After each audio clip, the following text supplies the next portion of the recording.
आज हम तिलस्मा महादेव भगवान के यहाँ उपस्थित हैं और हमारे प्रिय मित्र श्री कालू सर हमारे साथ हैं।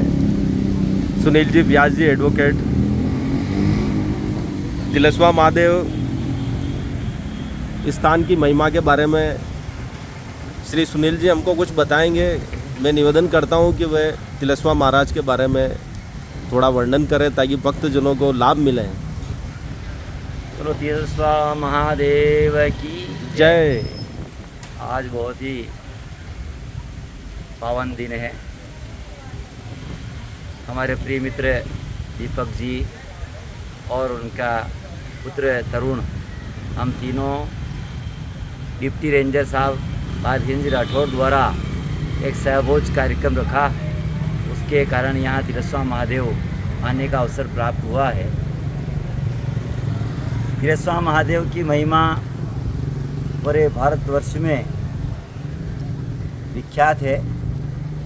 इस पावन स्थान का सबसे बड़ा महत्व ये है, यहाँ पर चर्म रोग किसी भी प्रकार का हो, किसी के सफ़ेद दाग हो गए हों, मस हो गए हों, उचर वगैरह चल रही हो या असाध्य बीमारी कोई भी हो, भगवान भोलेनाथ की तिलस्मानाथ मतलब तिलस्म एक तरह से मतलब एक जादुई तिलस्म का मतलब एक अदृश्य शक्ति के रूप में। और यहाँ का जो जल है उस कुंड में स्नान करने से, भगवान के दर्शन करने से बहुत ही सब रोगों में आराम मिलता है।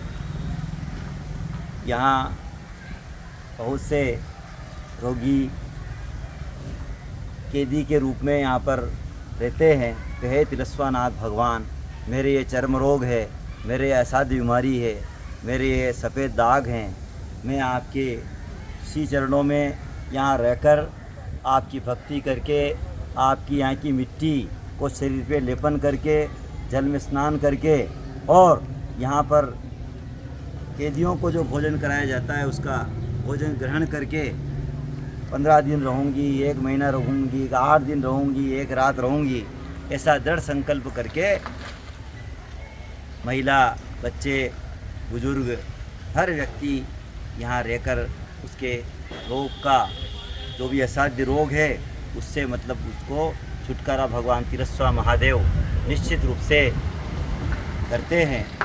एक पौराणिक कथा भी है। यहाँ पर एक चोर ने जो है ऊपर एक सोने का कलश चढ़ा हुआ था, उसको चुराने का प्रयास किया। तो जैसे जैसे मतलब वह ऊपर चढ़कर और कलश उतारने का जैसे उसने हाथ ऐसे ऊंचा किया, भगवान ने उसको मतलब जो है पत्थर के पाषाण में परिवर्तित कर दिया और उसका हाथ ऐसे ही ऊंचा रह गया। उसकी अभी तक प्रतिमा उस जो भगवान भोलेनाथ की जो गुम्बज है उसके ऊपर अभी भी मतलब उस पाषाण के रूप में विद्यमान है। उसको भी देखकर इनकी जो शक्ति है उसका अनुभव कर सकते हैं। भगवान भोलेनाथ की पावन नगरी में प्रवेश करते ही एक भक्तिमय मन के अंदर विश्वास जागृत हो जाता है और उस परिसर में घुसने के बाद आसपास जो भोलेनाथ का प्रसाद बेचने वाले हैं वे भी भगवान भोलेनाथ के प्रति समर्पित है। आए हुए यात्रियों को सुविधाएं देते हैं कि यहाँ पर आप आपका हेलमेट रख दीजिए, आपके शूज़, जूते, चप्पल यहाँ उतार दीजिए और आराम से दर्शन करिए। और बाहर जो है ढोल बजाने वाला भी आपके स्वागत करने के लिए, भगवान भोलेनाथ के सामने आपकी मुराद पूरी करने के लिए, बजाने के लिए बैठा हुआ है। उसकी ध्वनि से प्रवेश करते ही आनंदमय वातावरण बन जाता है और धीरे धीरे महिला और पुरुष दोनों के अलग अलग प्रवेश के बैरिकेड्स लगाए हुए हैं, अंदर घुसते हैं और भगवान भोलेनाथ के दर्शन करते हुए उनकी तिलस्मी शक्ति का आभास करते हुए प्रसाद अर्पण करते हैं, दर्शन करते हैं। फिर चंदन का माथे पर लेपन करते हैं। पास में एक कुंड है जिसमें भगवान भोलेनाथ का अभिषेक होता है वो जल उसके अंदर एकत्रित है उनके चढ़ाया हुआ, उससे उसको भी लेते हैं। और चारों तरफ माँ अन्नपूर्णा का, हनुमान जी महाराज का और अलग अलग छोटे छोटे भोलेनाथ के अनेक मंदिर बने हुए हैं। बहुत ही मनोहारी दृश्य है।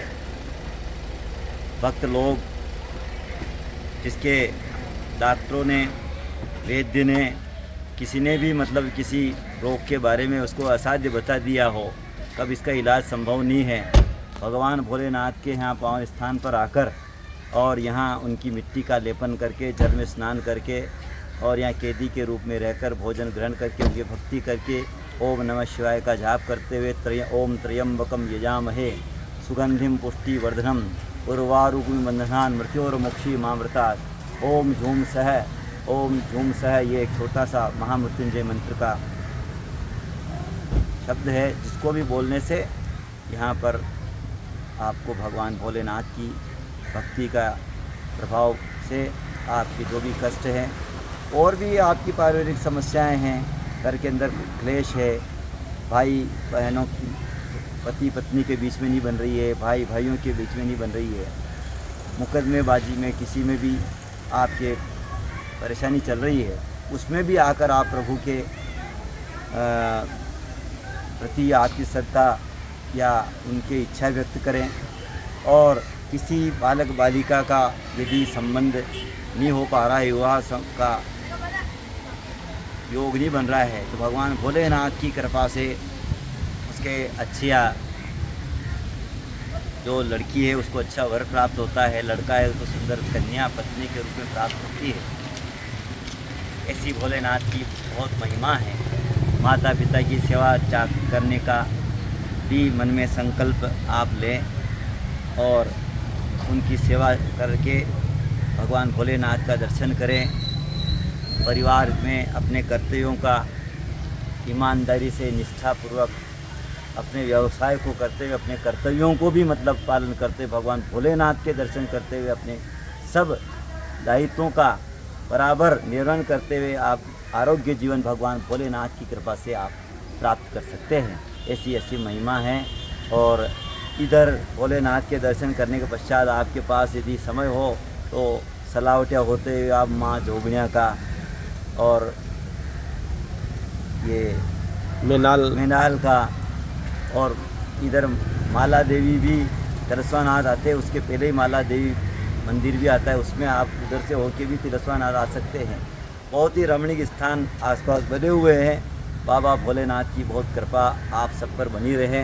जो भी ये वीडियो हमारे प्रिय मित्र दीपक जी जो स्वास्थ्य विभाग में सेवाएं दे रहे हैं, उनके माध्यम से मुझे जो छोटी जिस प्रकार की जानकारी मेरे बचपन से बाबा भोलेनाथ के यहाँ आने का, क्योंकि मैं रतनगढ़ का स्थायी निवासी हूँ, 40-80 किलोमीटर लगभग है, ये 1.5 घंटा लगता है। तो जब भी मन होता है प्रभु भोलेनाथ के यहाँ आते हैं। तो आज इन्होंने जो ये है मेरा भगवान भोलेनाथ के जो उनकी कृपा का, उनकी शक्ति का, यहाँ आने पर जो रोगों का जो समस्या निराकरण के बारे में जो मुझे ध्यान था उसके बारे में मैंने बताया। आप लोग इस वीडियो के माध्यम से बाबा भोलेनाथ का स्मरण करें। जहाँ बैठे हो वहाँ अगरबत्ती लगा कर केवल भभूत भी ले लें तो आपका भोलेनाथ की कृपा से कोई भी असाध्य बीमारी हो आपकी दूर हो जाएगी। बोलो सदाशिव भगवान तिलस्वानाथ की जय। हमारे प्रिय मित्र श्री सुनील जी ने बहुत ही सुंदर वर्णन किया है भगवान तिलस्वानाथ का। तिलस्म अर्थात तिल जैसा अश्व, भगवान शिव तिल के बराबर यहाँ बैठे हैं, दूर से तो दिखाई भी नहीं देते हैं, बहुत पास जाने पर भगवान शिव के दर्शन होते हैं। और इनका तिलस्म भी है, जादू है जिसे भक्त खिंचे चले आते हैं और अनेक बीमारियां दूर करने का भक्त दावा करते हैं। चर्म रोग दूर होते हैं यहाँ के कुंड में स्नान करने से। हमारे प्रिय मित्र हमें ये बताएं कि कहाँ से, किन किन स्थानों से कहाँ हम पहुँच सकते हैं। तिलस्वानाथ ये कहाँ स्थित है, कौन से ज़िले में है, कौन से राज्य में है, थोड़ा बताना है, कष्ट करें ताकि दूसरे राज्यों के भी भक्त देखें तो उनको थोड़ा इस यहाँ की लोकेशन की मालूम पड़े।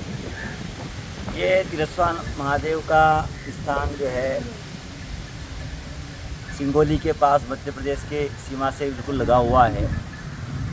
आप नीमच की तरफ से आएँ तो रतनगढ़ होते हुए रतनगढ़ का घाट चढ़ के सिंगोली आकर वहाँ का घाट चढ़ने के बाद आप तिरस्मा राजस्थान के अंदर ये भीलवाड़ा ज़िले के अंदर मांडलगढ़ तहसील के अंतर्गत ये आता है। जी जी। और आप बेगू भी जैसे चित्तौड़ से भी आप मतलब आएँ तो पाटुंदा मोड़ के बाद इधर जोगणिया माता इनका दर्शन करते हुए सरावटिया होते हुए आप तिरस्वा महादेव के दर्शन कर सकते हैं। और सिंगोली तो खैर इसका अपने एमपी से घुसने का है ही, नीमच से बहुत बराबर बसें सिंगोली की मिलती है और सिंगोली उतरते ही तिरस्वा महादेव की बसें भी बराबर आपको साधन मिलने में कोई कठिनाई नहीं है। और आप जल्दी घर से 8-1 बजे निकल जाएं तो आप तिरस्वा नाथ और माँ जोगणिया और अपने एक और रमणीक स्थान है मैनार, उसके दर्शन करते हुए वापस बेगू होते हुए आप वापस रतनगढ़ आकर बस पकड़कर वापस नीमच से आने वाले भी नीमच पहुंच सकते हैं। बहुत ही सुगमता है और अच्छी व्यवस्थाएं बनी हुई हैं। बहुत बहुत धन्यवाद। सुनील जी ने बहुत ही सुंदर वर्णन किया और यहाँ की भक्तिमय वातावरण का बिल्कुल सही व्याख्या की है। और आगे भी भविष्य में इस प्रकार से हमें दर्शनीय स्थल ये दिखाते रहेंगे और वहाँ की जो रहस्यमय जानकारियाँ, कहानियाँ सुनाते रहेंगे। सभी भक्तों को नमस्कार, नमन। जय